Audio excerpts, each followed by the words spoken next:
Hello bachcho, let's read the given question. The question says standing wave is formed in string between two fixed ends.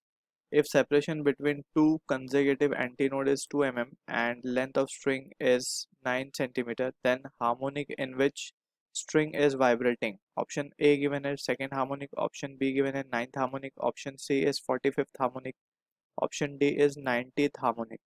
So for the question हमें समझना होगा that is as a key concept over here, distance between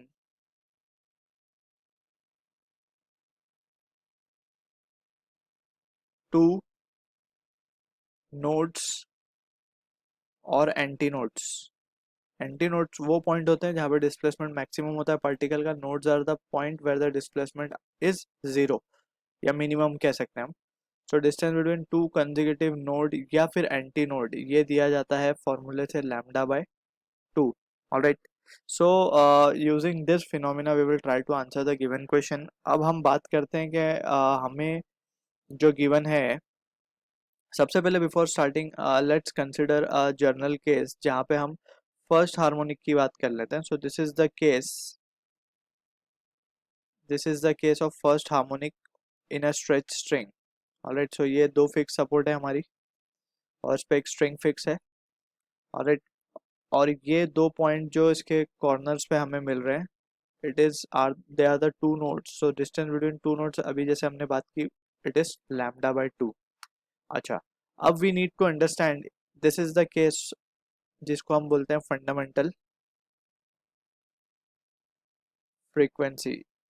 इस case में जब जो frequency हमें मिलेगी वो होगी फंडामेंटल फ्रीक्वेंसी, या इसे हम फर्स्ट हार्मोनिक भी कहते हैं.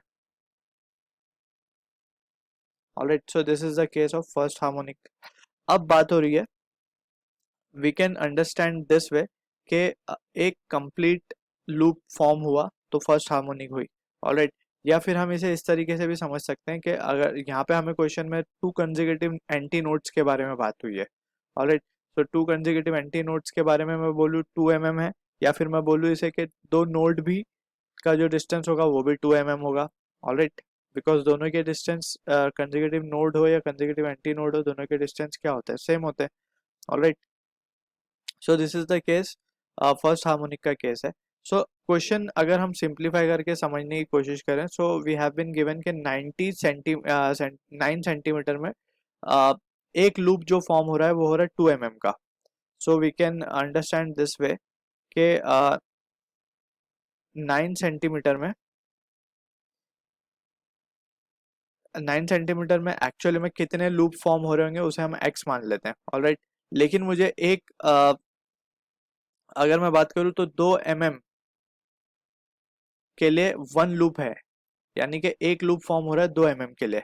सो अगर मैं 9 सेंटीमीटर को 90 mm में कन्वर्ट करूँ, सो इट विल बिकम 90.